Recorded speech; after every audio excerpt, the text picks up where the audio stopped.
여러분들 이게 무슨 말인지 아십니까?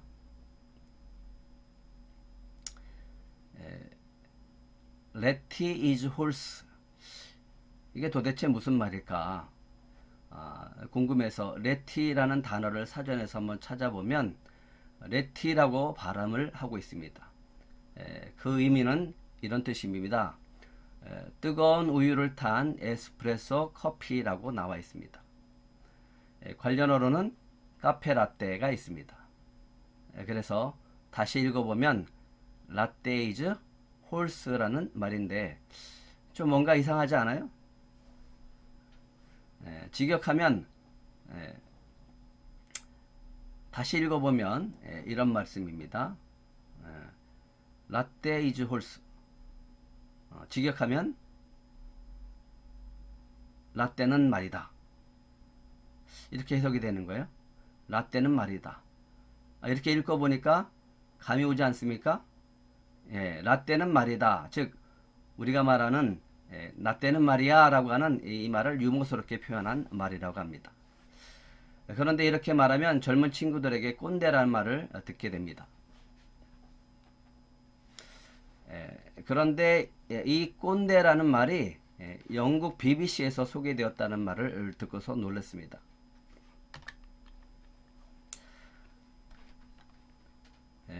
BBC에서요, 이 꼰대라는 단어의 정의를 자신은 항상 옳고 남은 틀렸다라고 주장하는 나이 든 사람이라고 소개하고 있습니다. 그러면서 이런 질문을 던졌다고 합니다. 당신도 이런 사람을 알고 있나요? 영국 경제지 이코노미스트에서 이 단어를 소개하고 있습니다. 여기에는 이렇게 이야기하고 있습니다. 거들먹거리는 나이 든 사람, 자신이 하는 비판은 재빠르지만 자신을 향한 비판은 인정하지 않는 사람이라고 설명하고 있습니다. 그러면서 한국은 나이와 성별, 경력에 따라서 직장 내 위기 질서가 악명 높다라고 분석을 하고 있습니다. 좀 부끄러운 모습입니다. 그들이 우리를 어떻게 봤는지는 잘 모르겠지만 이렇게 평가하고 있다라고 하는 것이 참 우리 사회에 아직도 이 위계 질서라는 그런 명목 아래서 이 상하 관계가 경직되어 있는 모습들이 보여지는 것 같습니다. 이 꼰대라는 말 속에는 젊은 세대들이 기성세대들을 향한 이 반감이 실려 있습니다. 기성세대들이 젊은 세대들을 이해하고 좀 소통하려고 노력하기보다는 자기만의 기준으로 무작정 가르치려고 하고 복종시키려고 하는 그런 태도에 저항하는 말이라고 할 수 있습니다. 근데 지금 젊은 세대들은 꼰대의 잔소리를 듣고만 있지는 않습니다. 곧바로 잔소리에서 벗어나기 위해서 반응을 합니다. 이렇게 얘기를 해요. 네, 잘 알았습니다. 이렇게 영혼 없는 멘트를 하면서 잔소리에서 벗어납니다. 또 이런 말 합니다. 아이고 좀 제발 좀 그만 좀 하세요. 제발 좀 그런 소리 좀 하지 마세요. 라고 핀잔을 줍니다. 그래서 꼰대들의 잔소리를 곧바로 그치게 한다라고 하는 겁니다. 다음 세대를 품고 그들을 세워가기 위해서 소통해야 된다는 것을 잘 알고 있습니다. 근데 전 요즘 어떻게 소통해야 될지 잘 모르겠어요. 그 방법에 대해서 고민해도 좀 자신이 없습니다. 젊은 사람들을 상대한다라고 하는 것 저로서는 참 부담스럽고 눈치가 보입니다. 이렇게 말하면 어떻게 생각할까? 또 저렇게 말하면 혹시나 또 내가 실수하는 건 아닐까? 라고 하면서 자꾸만 눈치를 보게 되어집니다. 그래서 저는 개인적으로 자녀들이나 젊은 세대들에게 꼰대란 말을 듣지 않으려고 무척 애를 씁니다. 나 때는 말이야, 우리 때는 말이야 라는 말을 될 수 있으면 하지 않으려고 노력합니다. 그런데 어쩔 수 없이 그런 말이 나오려고 하면 그 입을 틀어막습니다. 그리고 다물고 그냥 침묵하려고 애를 씁니다. 자꾸만 대화를 해서 풀어야 되는데 이 대화가 막히다 보니까 저는 자꾸만 입을 다물게 되어지고 침묵을 하게 되어집니다. 근데 어떻게 보면 그 침묵하는 것이 더 잘 소통하는 방법이 될 수도 있다라는 생각을 하고 있습니다. 이제 우리가 이런 세대들에게 믿음을 물려줘야 하는데 어떻게 하는 것이 좋을까요? 여러분들은 어떻게 생각합니까? 다음 세대들을 위해서 우리가 좀 믿음을 물려줘야 되는데, 신앙을 물려줘야 되는데 어떻게 해야 되는지 참 고민하게 되어집니다. 우리가 다음 세대의 꼰대가 아니라 믿음의 선지로로 남아있으려면 어떻게 될까요? 그런데 주님은 오늘 말씀을 통해서 그 해답을 찾게 해주고 있습니다. 출애굽한 이스라엘 백성은요, 40년 동안 모세의 인도함을 받으면서 모압 평지까지 오게 되었습니다. 그런데 모세가 여호수아에게 안수하고 그를 차기 지도자로 세운 후 곧바로 죽게 되어집니다. 성경은 모세를 이런 믿음의 사람이었다라고 말씀하고 있습니다. 우리 PPT에 있는 말씀을 한번 같이 읽어보겠습니다. 신명기 34장 10절부터 12절의 말씀입니다. 시작. 그 후에는 이스라엘에 모세와 같은 선지자가 일어나지 못하였나니 모세는 여호와께서 대면하여 아시던 자요 여호와께서 그를 애굽 땅에 보내사 바로와 그의 모든 신하와 그의 온 땅의 모든 이적과 기사와 모든 큰 권능과 위엄을 행하게 하심에 온 이스라엘의 목전에서 그것을 행한 자이더라. 성경은 모세가 죽은 후 이스라엘에 모세와 같은 선지자가 일어나지 못했다라고 말씀하고 있습니다. 그만큼 위대했다라고 하는 거죠. 모세는 하나님과 대면할 만큼 위대한 선지자였습니다.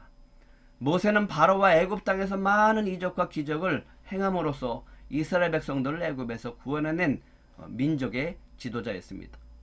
하지만 여기서 우리가 주목해야 될 것이 있습니다. 모세는 참 위대한 사람 맞습니다. 하지만 그렇게 모세를 위대하게 하신 분이 누굽니까? 하나님이라고 하는 겁니다. 하나님이십니다. 모세를 위대하게 사용하신 분은 바로 하나님이십니다. 그 하나님이 우리와 함께하고 계심을 믿으시기 바랍니다. 12절 한번 다시 읽어볼까요? 12절 시작. 모든 큰 권능과 위엄을 행하게 하심에 온 이스라엘의 목전에서 그것을 행한 자이더라. 하나님께서 모세를 모든 큰 권능과 위엄을 행하게 하셨다라고 말씀하고 있습니다. 하나님께서 모세를 온 이스라엘 백성이 지켜보는 가운데 이적과 기사를 행하게 하셨다라고 말씀하고 있어요. 하나님이 하셨다라고 하는 거예요. 하나님은 우리에게 오늘 이런 믿음을 주십니다. 우리를 통해 다음 세대들을 위해서 큰 권능과 위엄을 행하게 하실 줄 믿습니다. 저와 여러분들을 통해서 정말 다음 세대들을 위해서 오늘 이 땅에 우리의 삶 가운데 큰 권능과 위엄을 행하게 하실 줄 믿습니다. 젊은 세대들이 기성세대들을 꼰대라고 하면서 잔소리처럼 듣는 이유가 있습니다. 듣기 싫어하는 이유가 있어요. 지금의 젊은 세대들을 이해하고 소통하려고 하기보다는 자기의 기준으로 말하기 때문에 그렇습니다. 그래서 자기의 뜻에 복종시키려고 억지로 설득시키려고 하기 때문에 그렇습니다. 젊은 세대들의 반감을 사는 이유가 바로 꼰대들이 말하는 나 때는 말이야라고 말하는 그때가 지금이 아니라고 하는 거예요. 그때는 아버지 때였습니다. 그때는 아저씨 때였습니다. 그때는 선조들의 때였습니다. 즉 지나간 과거이기 때문에 그렇다라고 하는 거예요. 과거가 기준이 되고 기성세대가 기준이 되기 때문에 그때는 그때고 지금은 지금입니다 라는 말로 반감을 나타내는 것을 볼 수 있습니다. 그래서 거부해요. 그래서 듣기 싫어합니다. 그런데요, 만약 그때나 지금이나 모든 것이 동일하다면, 동일하게 일어난다면 말은 달라지지 않을까요? 하나님은 어제나 오늘이나 동일하신 분임을 믿으시기 바랍니다. 하나님은 어제나 오늘이나 동일하게 역사하고 계신 줄 믿습니다. 모세를 통해서 일하신 하나님은 바로 저와 여러분을 통해서도 일하고 계신 줄 믿으시기 바랍니다.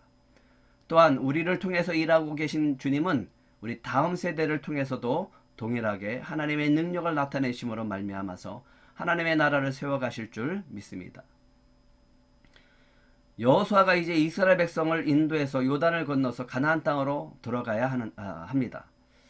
그리고 가나안 족속들과 싸워서 그 땅을 차지해야 합니다. 하지만 과연 이스라엘 백성이 모세를 따랐던 것처럼 자기를 따를까라는 그런 염려와 걱정과 두려움이 있었습니다. 그때 하나님께서 여호수아에게 말씀하십니다. 우리 여호수아 1장 5절 그리고 여호수아 3장 7절 우리 두 구절을 같이 한번 읽어보겠습니다. 시작. 내 평생에 너를 능히 대적할 자가 없으리니 내가 모세와 함께 있었던 것 같이 너와 함께 있을 것임이라. 내가 너를 떠나지 아니하며 버리지 아니하리니 여호와께서 여호수아에게 이르시되 내가 오늘부터 시작하여 너를 온 이스라엘 목전에서 크게 하여 내가 모세와 함께 있었던 것 같이 너와 함께 있는 것을 그들이 알게 하리라. 하나님께서 두려워하는 여호수아에게 말씀하십니다. 너 모세와 내가 함께한 것 같이 내가 너와 함께할 것이다. 이걸 약속해 주시는 거예요. 이 말씀은 여호수아에게 큰 힘이 되어집니다. 모세와 함께한 것 같이 내가 너와 함께하리라. 두려워하는 여호수아에게 주님이 하나님께서 그에게 큰 용기와 담대함을 주십니다. 가하고 담대하라고 하셨던 하나님께서 그에게 가하고 담대함을 주십니다. 온 이스라엘의 목전에서 크게 하신다라고 하는 거예요. 모세와 함께 있었던 것 같이 여호수아와 함께 있다라고 하는 것을 이스라엘 백성들 보는 앞에서 내가 알게 하실 것이라고 약속해 주는 겁니다. 얼마나 기쁠까요? 주님이 오늘도 저와 여러분들과 함께 하심을 믿으시기 바랍니다. 그것이 믿는 것뿐만 아니라 우리들 삶에서 나타나는 역사가 있기를 축복합니다. 하나님께서 오늘 이 말씀을 여호수아가 아니라 저와 여러분들의 하고 계심을 믿으시기 바랍니다. 믿음의 선진이 될 우리에게 말씀하고 계심을 믿습니다. 내가 모세와 함께 있었던 것 같이 너와 함께 있을 것이다. 내가 모세와 함께 있었던 것 같이 저와 여러분에게 함께 하실 것이라고 주님은 약속하고 계십니다. 젊은 세대들의 목전에서 크게 하실 것을 믿습니다. 내가 모세와 함께 있었던 것 같이 내가 여호수아와 함께 있었던 것 같이 내가 너희들과 함께 할 것이다. 그리고 젊은 세대들과도 함께 할 것이다. 내가 너희들과 함께 하는 것을 그들이 알게 하리라. 주님은 우리를 꼰대라고 부르고 있는 다음 세대들의 목전에서 우리를 크게 하시고 우리와 함께하고 계심을 믿게 하실 줄 믿습니다. 그런데 하나님께서 정말 말씀하신 대로 약속하신 대로 여호수아를 이스라엘 목전에서 크게 하고 계십니다. 정말 이스라엘의 목전에서 하나님이 여호수아와 함께 하신 것을 알게 하신다라고 하는 겁니다. 그게 몇 절에 나오냐면 14절에 나옵니다. 한번 같이 읽겠습니다. 시작. 그날에 여호와께서 모든 이스라엘의 목전에서 여호수아를 크게 하심에 그가 생존하는 날 동안에 백성이 그를 두려워하기를 모세를 두려워하던 것 같이 하였더라. 다시 한번 읽어볼까요? 그날에 여호와께서 모든 이스라엘의 목전에서 여호수아를 크게 하심에 그가 생존한 날 동안에 백성이 그를 두려워하기를 모세를 두려워하는 것 같이 하였더라. 이스라엘 백성이 가나안 땅으로 들어가려면 요단강을 건너야 했습니다. 그런데 마침 요단강의 수위가 높아져서 물이 철철 넘쳐 흐르는 거예요. 이스라엘 백성이 봤을 때는 도저히 건너갈 수 없는 강입니다. 그래서 가나안 족속들도 그랬어요. 지금은 이스라엘 백성이 요단강을 건너오지 못할 것이다. 그런데 하나님이 그 길을 여십니다. 하나님이 그 길을 여셨습니다.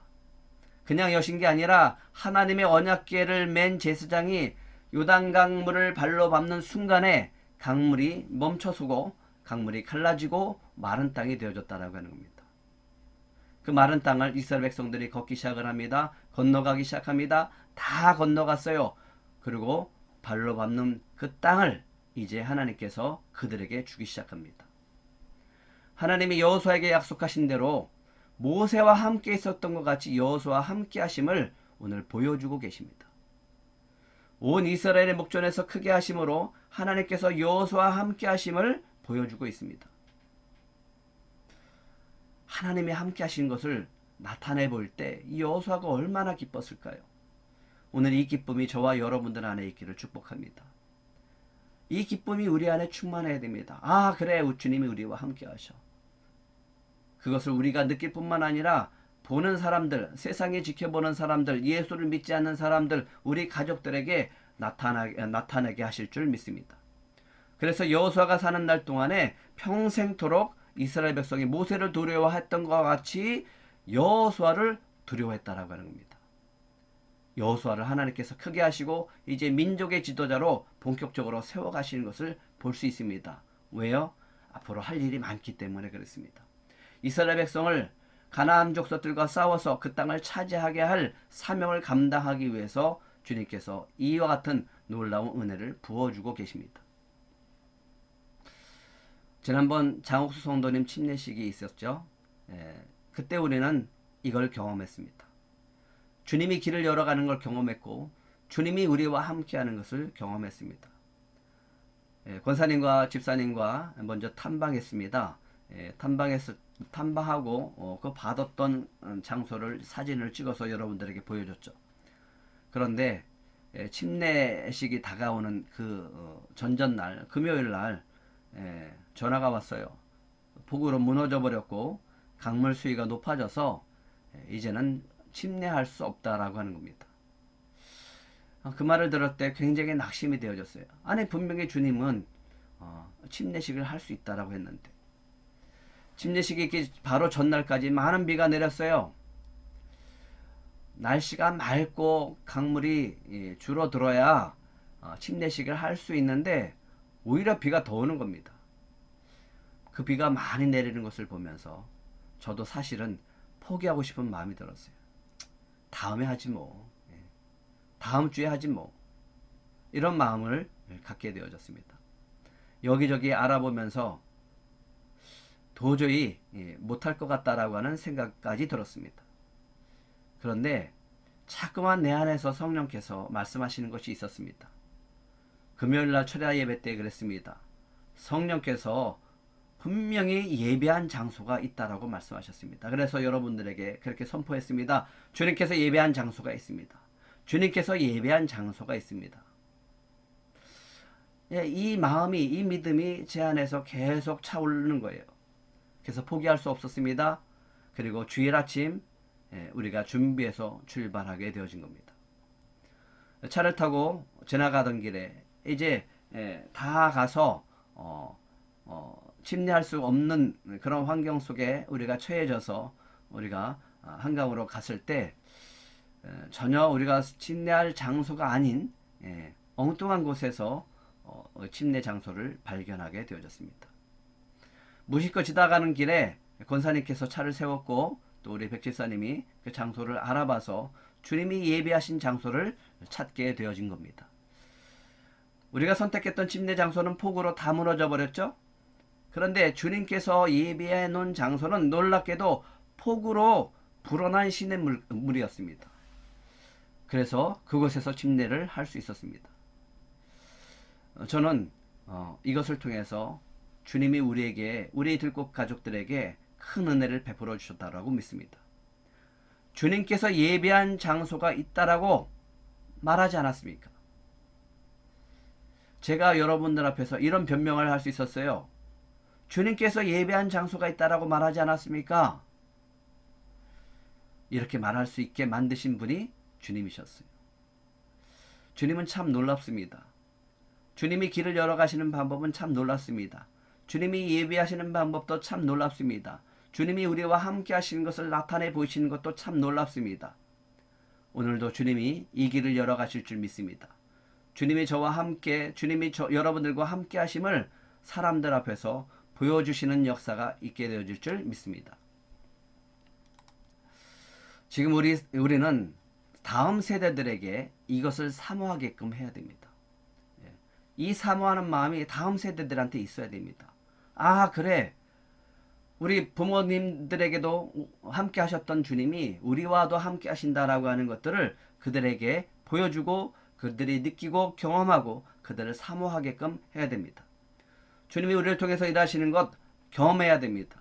다음 세대, 젊은 세대들의 목전에서 우리를 크게 하시는 것도 우리가 경험해야 됩니다.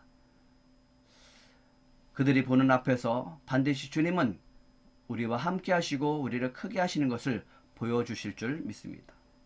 이것을 보고 경험할 때 다음 세대들도 품는 거예요. 그래, 우리도 부모님처럼 그런 믿음을 가지고 살아야 되겠다라고 하는 그런 믿음을 갖게 되어지게 되는 겁니다.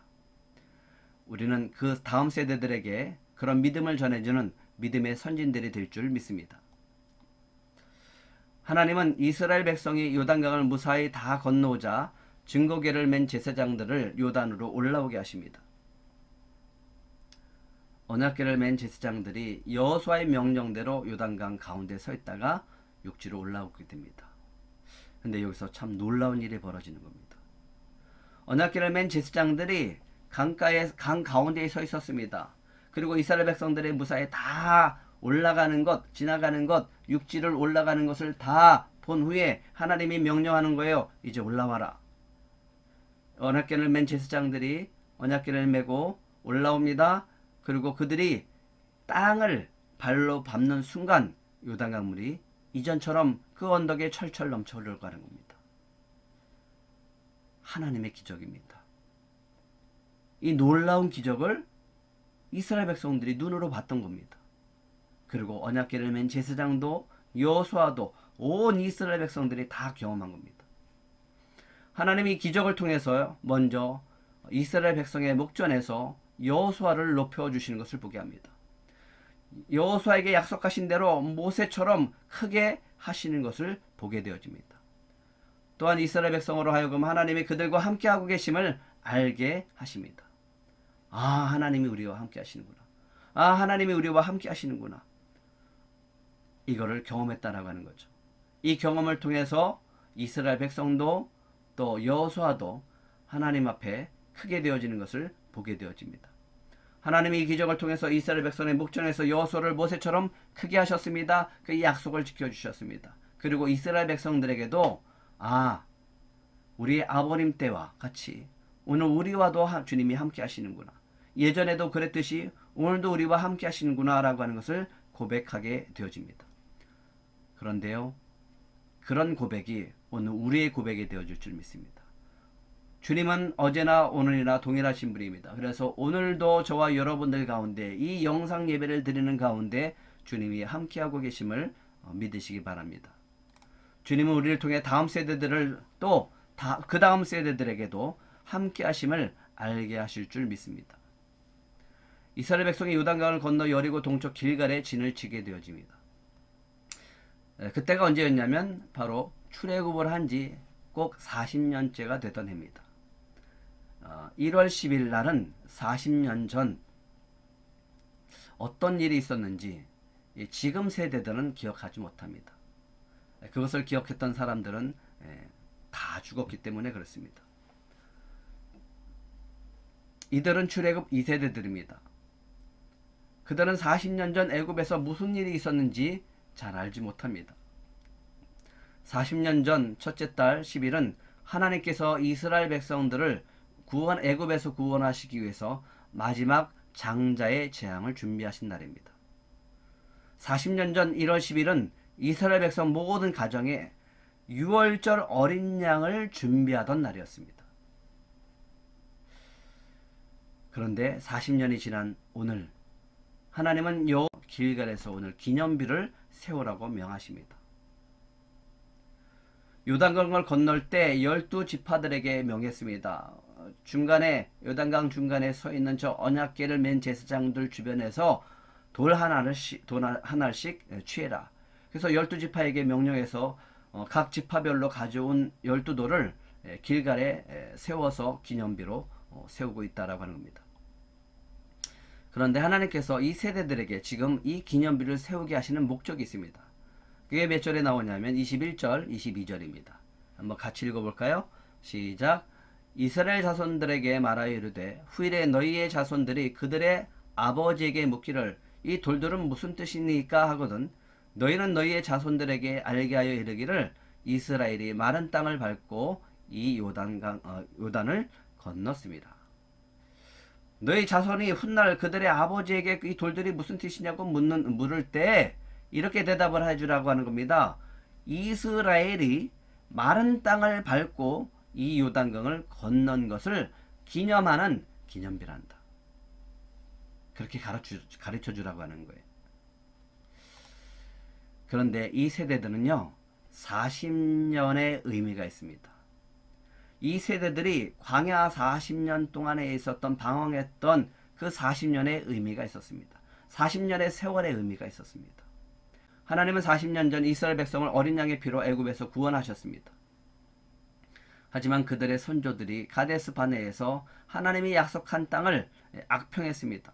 그리고 하나님을 원망했습니다. 그 바람에 하나님께서 그들의 반역죄를 통해서 40년 동안 이 세대들에게 반역의 죄를 жил머지고 1세대들의 그 죄를 짊어지고 40년 동안 그들이 다 죽을 동안 광야에서 방황하게 했다라고 하는 겁니다. 누구의 죄 때문에요? 예, 그들의 선조들의 죄 때문에. 그 선조들의 죄를 짊어지고 40년 동안 방황했습니다.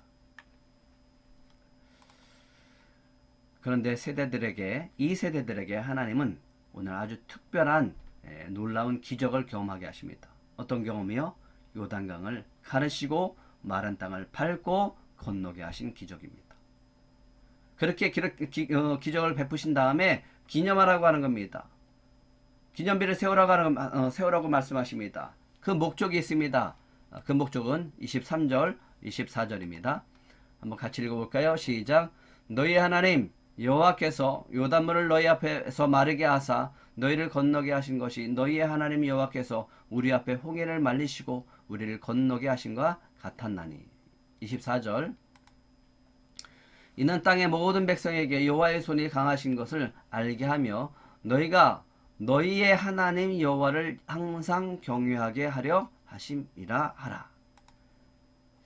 어떤 목적이 있습니까? 하나님께서 여호와의 강하신 손으로 우리 선조들을 애굽에서 구원하셨다라고 하는 것을 기념하는 겁니다. 그때 홍해를 가르시고 마른 땅을 밟고 건너게 하신 분이 바로 하나님이시다라고 하는 것을 기억하게 하신 겁니다. 또 한 가지는요, 하나님께서 강하신 손으로 요단강을 가르시고 지금 우리 세대, 바로 우리 세대들을 마른 땅을 밟고 건너게 하셨다라고 하는 것을 기념하게 하시는 겁니다. 우리가 바로 그 기적의 경험의 세대들이라고 하는 거죠. 그리고 그 다음에 다음 세대들, 그 다음에 그들의 후손들에게도 기념하게 하는 겁니다. 하나님의 강하신 손이 선조들과 우리 세대들에게 있었던 것처럼 다음 세대들에게 너희들에게도 함께 하실 것이라고 하는 것을 믿게 하기 위해서 이 기념비를 세우게 하신 겁니다. 선조, 우리 세대, 다음 세대, 언제나 하나님은 이스라엘의 하나님이시다라고 하는 겁니다. 그 기념일을 바라보면서 항상 기억하고 살라라고 하는 거예요. 홍해를 가르신 하나님, 요단강을 가르신 하나님, 우리 어떤 어려움 속에서도 그 길을 여시고 가르시고 마른 땅으로 밟고 승리케 하시는 그 하나님이 늘 우리와 함께 하신다. 이것을 믿게 하시기 위해서 오늘 이 기념비를 세우라고 하시는 겁니다. 사실 부끄럽지만 지금 우리 자녀들과 젊은 세대들이 교회를 떠나고 있습니다. 조금 있으면, 정말 얼마 있으면 이 교회가 젊은 세대들이 다 사라지는 그런 현상들이 나타날 수도 있습니다.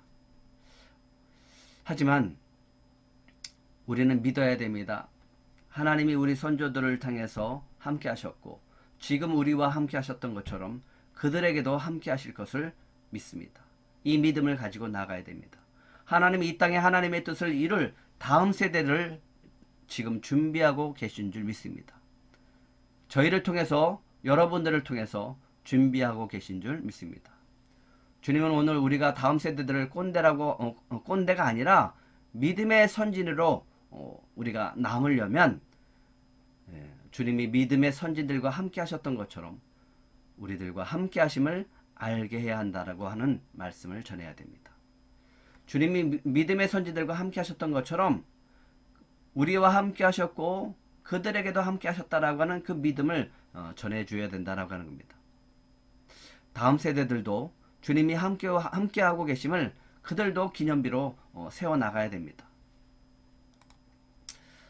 선교회 팀장 수련을 다녀와서 다음 세대, 그 젊은 세대를 어떻게 세워야 하는가에 대한 고민이 깊어졌습니다. 그리고 당장 우리 자녀들을 바라보면서 걱정이 되기 시작을 했습니다. 어떻게 해야 될까? 저 자녀들에게 어떻게 해야지 우리 믿음을 물려줄 수 있을까? 선교의 패러다임이 바뀌어져야 된다라고 말하고 있습니다. 지금까지는 해외 선교에 집중을 하고 있지만 이제는 앞으로는 선교의 대상이 누구냐, 선교지가 누구냐, 바로 우리 자녀요, 다음 세대들, 젊은 세대들이라고 하는 겁니다. 그들이 신앙이 무너지고 있기 때문에 그렇습니다. 이제 그들을 향해서 선교해야 되고 바로 선교지가 우리 가정이요, 우리 이웃인 것을 우리가 발견해야 됩니다. 며칠 전 잠들기 전에 너무나 안타깝고 속상해서 이렇게 기도했어요. 주님, 어떻게 하면 우리 자녀들의 마음이 주님을 향하고 이 세상을 살아갈 때 정말 항상 주님을 바라보고 주님을 의지하고 주님의 인도하심을 따라 살아갈 수 있을까요? 라고 하면서 그렇게 기도하고 잠이 들었어요. 어떻게 해야 될까? 어떻게 해야 될까? 속상한 마음도 있고 이 기도를 간절한 마음으로 드리면서 마음이 편하지 않은 상태에서 잠이 들었습니다. 새벽에 잠에 깨었어요. 눈을 떴습니다. 근데 카톡이 와 있었습니다. 근데 놀랍게도 이 말씀이 저희 카톡에 있었습니다. 한번 같이 읽어볼까요? 요한 3서 1장 4절 시작. 내가 내 자녀들이 진리 안에서 행한다함을 듣는 것보다 더 기쁜 일이 없도다.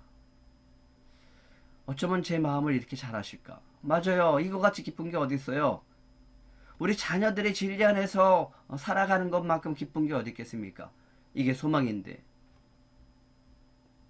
지금처럼 불안하고 불확실한 세상에서 우리 자녀들이 진리의 말씀 안에서 살아가는 것만큼 그렇게 기쁜 일이 또 어디 있겠습니까? 그래서 오늘 이 말씀을 묵상하면서 그렇다면 다음 세대를 위한 기념비는 무엇일까를 고민하기 시작했습니다. 그리고 이 기념비에 대해서 묵상하기 시작을 했습니다. 성령께 물었습니다. 다음 세대들을 위해서 주님, 우리가 세워야 할 기념비는 무엇입니까? 그들에게 신앙을 가르치고 믿음을 물려줘야 될 이 기념비는 무엇입니까? 근데 이 말씀을 떠올리게 하시는 거예요. 여호수아 1장 8절입니다. 9절, 1장 8절 9절 한번 같이 읽겠습니다. 시작. 이 율법책을 내 입에서 떠나지 말게 하며 주야로 그것을 묵상하여 그 안에 기록된 대로 다 지켜 행하라. 그리하면 내 길이 평탄하게 될 것이며 내가 형통하리라. 내가 내게 명령한 것이 아니냐. 강하고 담대하라. 두려워하지 말며 놀라지 말라. 내가 어디로 가든지 내 하나님 여호와가 너와 함께 하시느니라. 아멘. 기념비가 뭘까요? 예, 그렇습니다. 말씀을 묵상케 하는 거예요. 말씀을 묵상하게 하는 겁니다. 그리고 매일 말씀을 묵상한 것을 가지고 그 말씀을 가지고 살아가는 거예요. 그럴 때 그곳에 그 삶의 자리에서 하나님의 능력의 손이 그들과 함께하는 것을 경험하게 되어질 줄 믿습니다. 그래서 주님이 주신 은혜를 기록하고 그 기록한 그곳이 그 일기가 그 묵상집이 곧 우리의 기념비가 되어지고 그들의 기념비가 되어질 줄 믿습니다. 그게 바로 다음 세대들을 세워가는 주님의 손이 강하신 것을 알게 하는 우리들의 기념비입니다. 그것이 바로 다음 세대들에게 주님을 항상 경외할 수 있는 믿음의 사람들로 세워가는 기념비가 되어질 줄 믿습니다. 요즘 저는 무척 행복합니다. 잘 아시죠? 어제만 해도 많은 분들이 말씀을 묵상하고 카톡으로 올려주셨어요. 여러분들이 말씀 묵상한 것을 카톡에 올려주신 것을 읽을 때 저는 너무너무 기쁘고 행복해요. 그 말씀 묵상이 뭐 제대로 됐느냐 안 됐느냐 그게 중요하지 않습니다. 여러분들이 그 말씀을 가지고 살아가려고 말씀 앞에 섰다라고 하는 것 자체가 저한테는 너무너무 기쁨이고 너무너무 행복합니다. 저는 믿습니다. 먼 훗날 우리 자녀들이 다음 세대들이 여러분들이 썼던 그 은혜의 말씀 하나님이 함께 하셨다라고 하는 그 경험의 말씀들, 그 은혜의 글들이 적힌 것을 보면서, 그래, 주님이 우리 아버님과 우리 어머님에게 함께 하셨던 것처럼 우리들에게도 함께 하신다. 그 강하신 손이 우리와 함께 하신다라고 하는 그런 고백을 하게 되어줄 줄 믿습니다. 그런 날이 반드시 올 겁니다. 날마다 날마다 이 기념비를 세워가는 저와 여러분들이 되어주시기를 축복합니다.